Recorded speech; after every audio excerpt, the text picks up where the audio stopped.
சிவனை வழிபட்டார் எண்ணிலா தேவர்.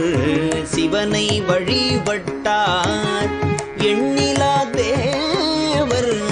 அவனை வழிபட்டு அங்கு ஆமாறு ஒன்றில்லை.